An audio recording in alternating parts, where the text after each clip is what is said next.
الحمد لله الأحد الفرد الصمد الذي لم يلد ولم يولد ولم يكن له كفوا أحد.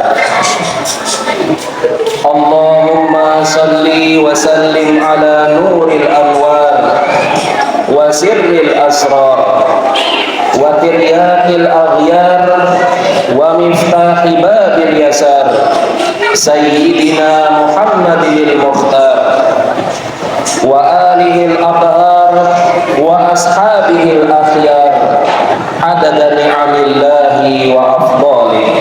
أما بعد. Ma'asyiral hadirin, a'azzani wa a'azzakumullah. Puja dan puji syukur kita haturkan kepada Allah Subhanahu wa ta'ala yang sekali lagi masih memberikan kita kesempatan untuk hadir di masjid yang mulia ini, di rumah Allah yang mulia dan penuh barakah ini, untuk menunaikan kewajiban kita sebagai umat Islam, yakni menjalani rangkaian ibadah Jumat. Ma'asyiral hadirin, a'azzani wa a'azzakumullah. Usikum wa iyaya nafsi bitaqwallah faqad fazal muttaqun.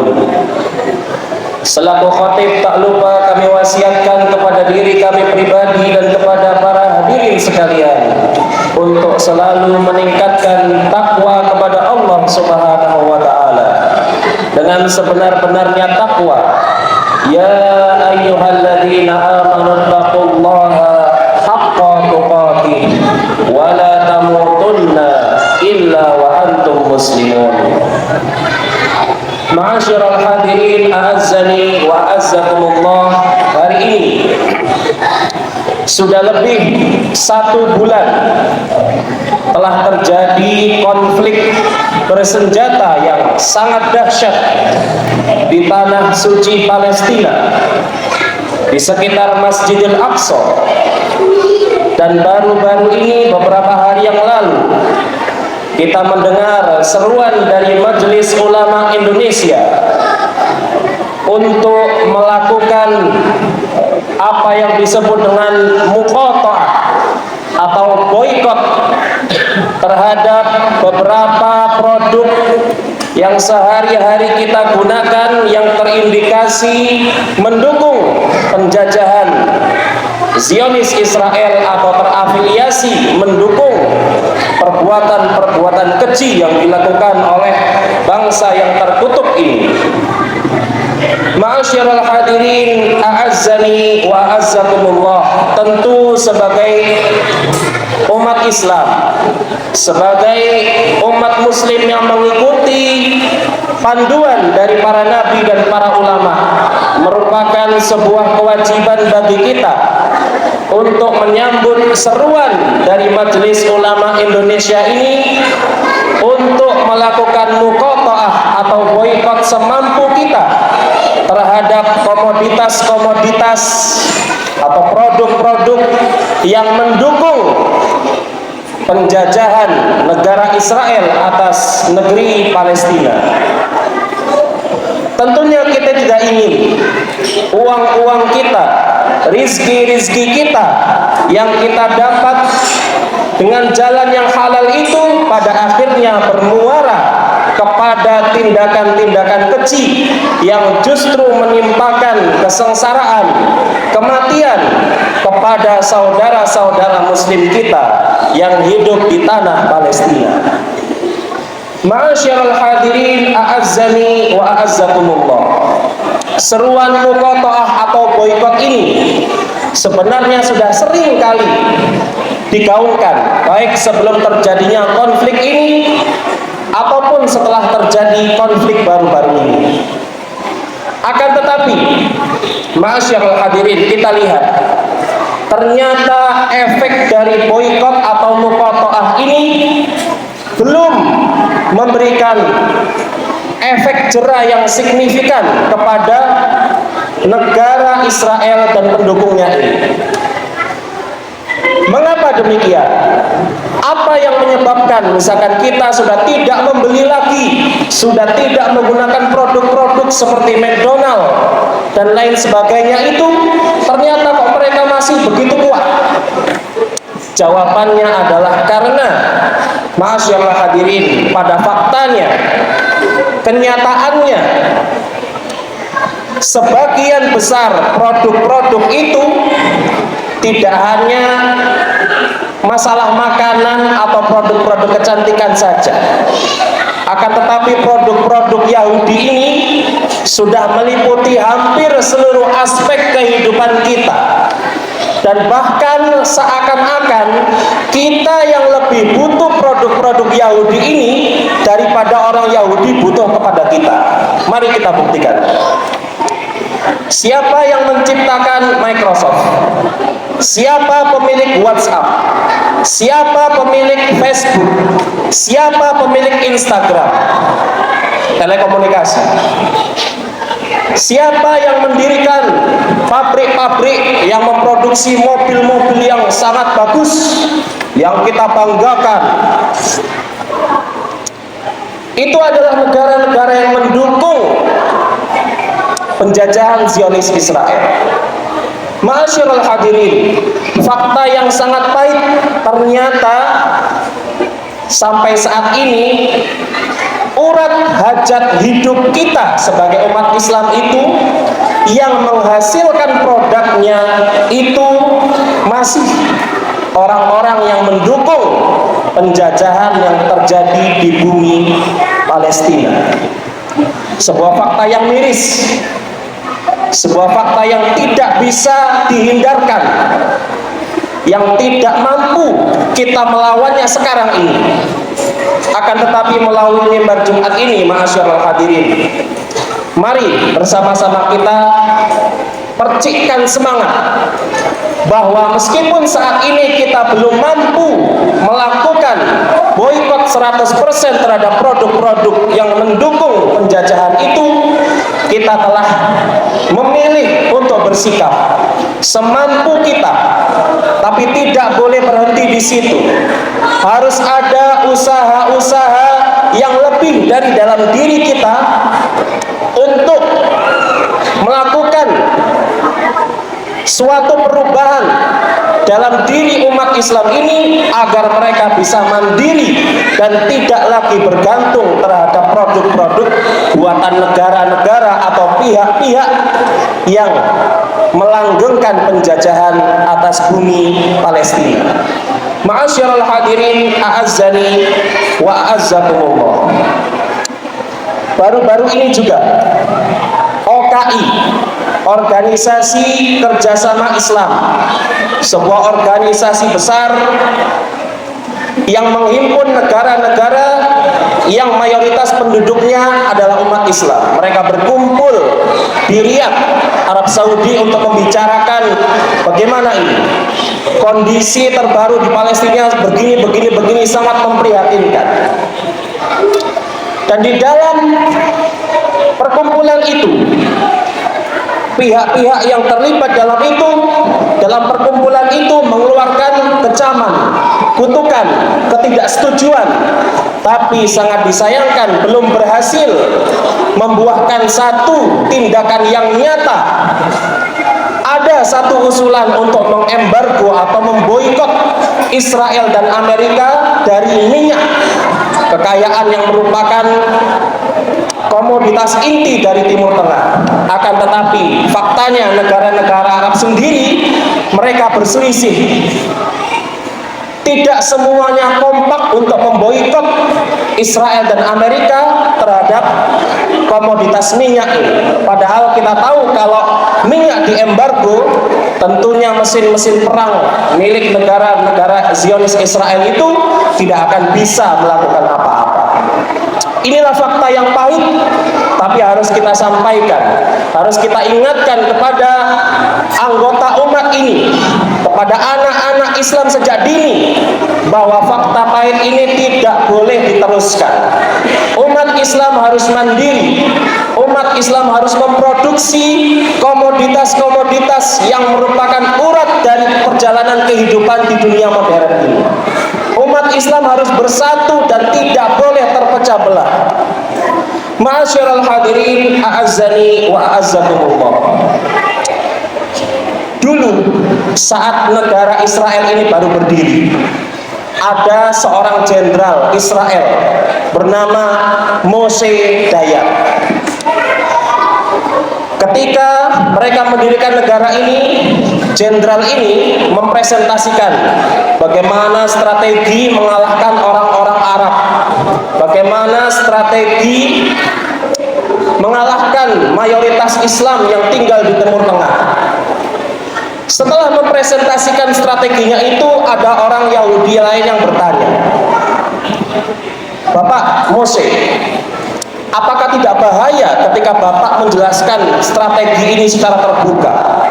Bukankah orang-orang Arab itu nanti bisa melakukan tindakan untuk mencegah strategi yang Bapak jelaskan ini?" Apa jawaban dari Jenderal Moshe Dayan ini?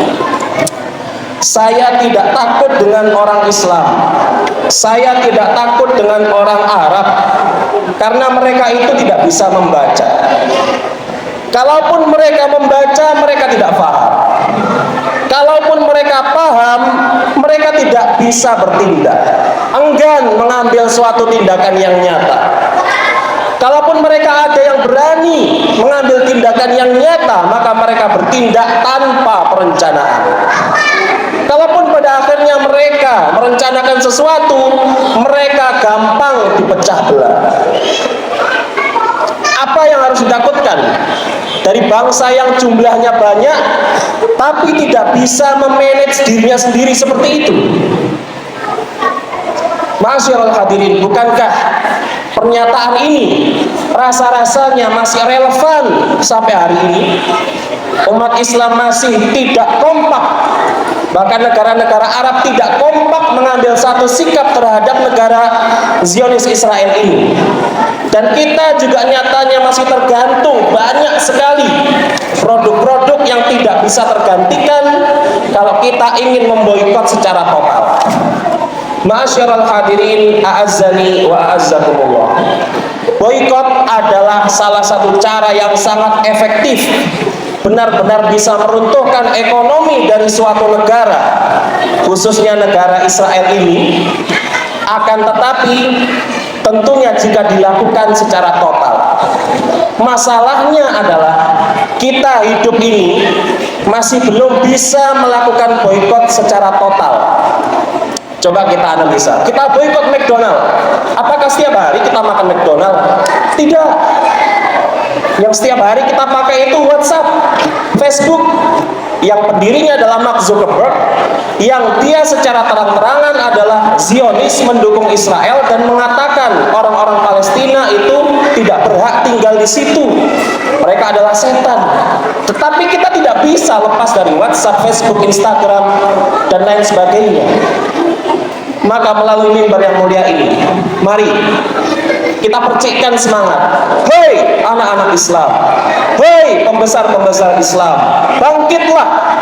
Gunakan isi otak tempurung kita ini untuk menghasilkan suatu peradaban. Produk kita sendiri, produk telekomunikasi kita sendiri, produk senjata kita sendiri, produk makanan kita sendiri, sehingga ketika kita ingin mengambil satu sikap boikot, kita tidak lagi tergantung.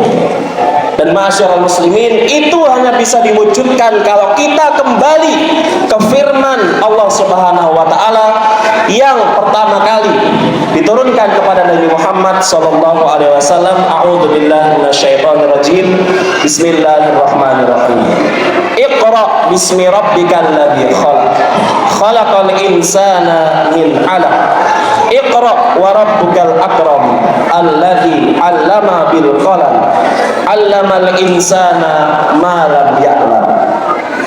Jika kita mulai menimbulkan semangat membaca, semangat menggali ilmu pengetahuan, itu adalah modal utama untuk membangun peradaban. Jika kita ingin menyaingi canggihnya teknologi buatan mereka, tentunya kita juga harus bekali diri kita, anak-anak kita, dengan semangat literasi, membaca, berkreasi, menghasilkan sebuah karya. Alhamdulillah, di sekolah kita ini sudah ada gerakan untuk ke sana.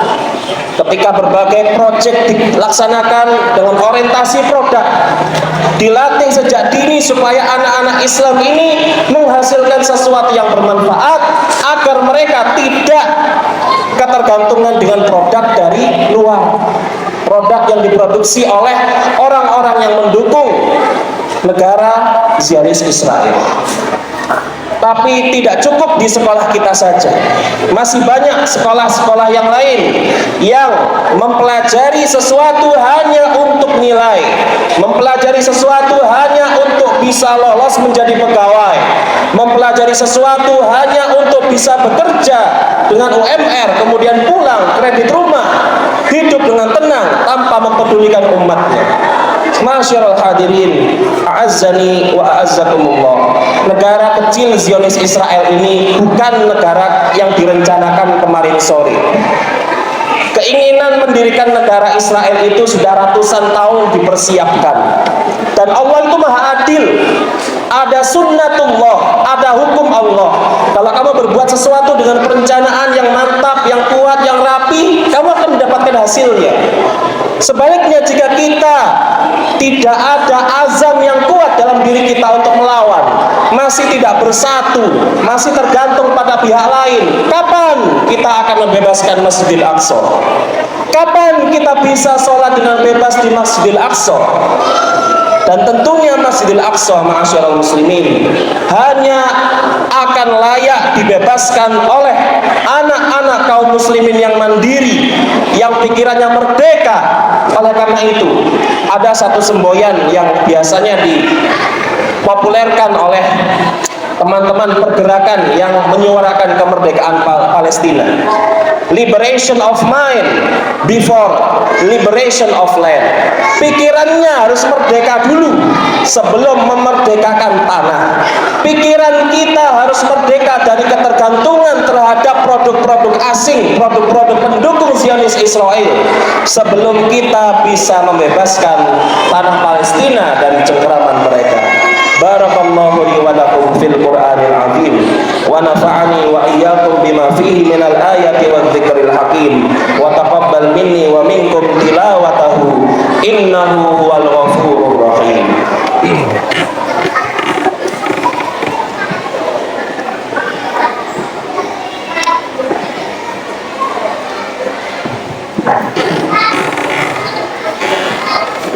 Alhamdulillah wassalatu wassalamu ala rasulillah wa ala alihi tahirin tayyibin alaihimussalam wa ala sahabati ajmain wa ummahatil mu'minin al-athhar radhiyallahu ta'ala anhum. Yaqulu subhanahu wa ta'ala fil Qur'anil Karim, ya ayyuhalladzina amanu taqullaha haqqa tuqatih wa la tamutunna illa wa antum muslimun wa'tasimu bihablillahi jami'an wa la tafarraqu. Ma'asyiral hadirin, a'azzani wa a'azzakumullah. Mari kita tanyakan kepada diri kita pribadi, kepada sanubari kita yang terdalam, benarkah kita ini peduli terhadap penderitaan saudara-saudara kita di Palestina? Benarkah kita ini ingin membebaskan Masjidil Aqsa? Benarkah kita ini ingin melawan Zionis Israel? Benarkah kita ini ingin mandiri?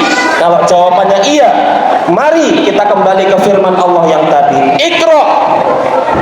Gelorakan semangat membaca, gelorakan semangat ilmiah, gelorakan semangat penelitian, gelorakan kemandirian. Kita bisa memproduksi produk-produk kita sendiri, tidak hanya berupa makanan, kecantikan, atau bahan-bahan yang kurang berperan penting dalam kehidupan kita.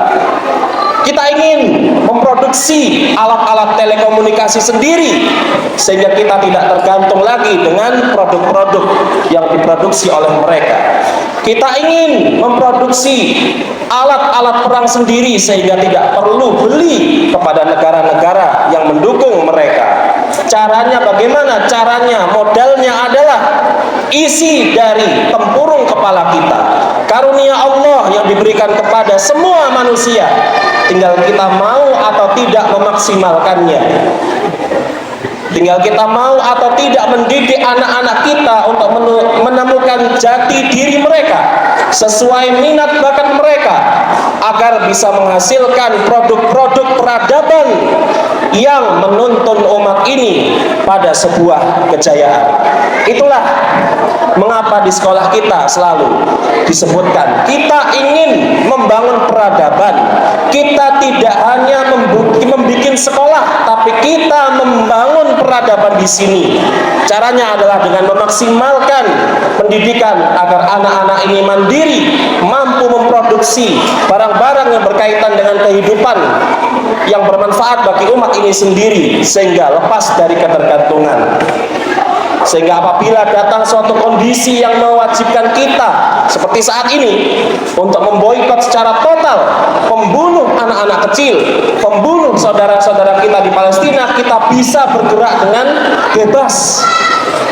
Kita bisa putus, tidak memakai satu produk pun dari mereka.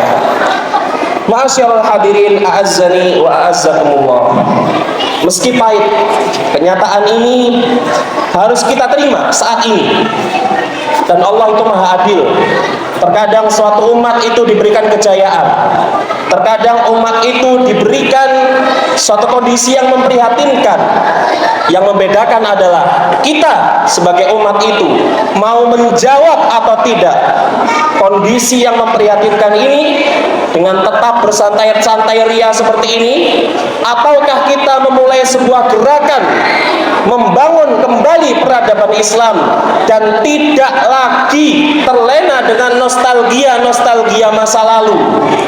Apa itu nostalgia masa lalu? Seringkali ketika ada orang menjelaskan umat Islam sekarang tertinggal, kita menjawab, oh enggak, dulu Ibnu Sina itu begini. Dulu Al-Khawarizmi, Al-Jabbar itu begini. Iya, itu dulu. Sekarang kita tertinggal. Kenyataan ini harus kita terima, tapi kita bangkit menjawab tantangan ini. Kita harus bangkit menjadi orang-orang yang mau berubah, membangun peradaban Islam ini di dunia modern ini, sehingga kita layak disebut sebagai penerusnya Ibnu Sina, layak disebut penerusnya Al-Khawarizmi dan para ulama-ulama Islam yang tidak hanya alim di bidang agama, tapi alim juga di bidang peradaban, ilmu pengetahuan, dan menjadi tulang punggung peradaban dunia. Mudah-mudahan dengan pesan singkat melalui mimbar ini bangkit dalam diri kita semangat untuk membangun peradaban Islam kembali dan merebut kembali kejayaan yang penuh dengan ketakwaan, penuh dengan kesolehan, penuh dengan iman kepada Allah Subhanahu wa taala. Marilah kita tutup khutbah ini dengan memanjatkan doa kepada Allah Subhanahu wa taala. A'udzu billahi minasyaitonir rajim. Bismillahirrahmanirrahim. Allahumma shalli ala sayyidina Muhammad wa ala ali sayyidina Muhammad walhamdulillahi rabbil alamin. Hamdan na'imin, hamdan syakirin, hamdan ni'amahu wa yukafi'u mazida. Ya Rabbana lakal hamdu kama yanbaghi li jalali wajhikal karim wa li 'azimi sultanik. Allahumma ighfir lil mu'minina wal mu'minat wal muslimina wal muslimat al ahya minhum wal amwat. Innaka sami'un qaribun mujibud da'wat ya qadiyal hajat ya qadiyal hajat. Allahumma ansur ikhwanana al-mujahidin fi Filistin wa fi kulli makan. Allahumma ansur ikhwanana al-mujahidin fi Filistin wa fi kulli makan. Allahumma ansur ikhwanana al-mujahidin fi Filistin wa fi kulli makan. Allahumma aslih umara'ana wa ulama'ana wa ummatana jami'an. Rabbana hab lana min azwajina wa dhurriyyatina qurrata a'yun waj'alna lil muttaqina imama. Rabbana atina fid dunya hasanah wa wa fil akhirati hasanah wa qina adzabannar. Subhana rabbika rabbil izzati amma yasifun wa salamun alal mursalin walhamdulillahi rabbil alamin. Wassalamu alaikum warahmatullahi wabarakatuh. Aqimus shalah.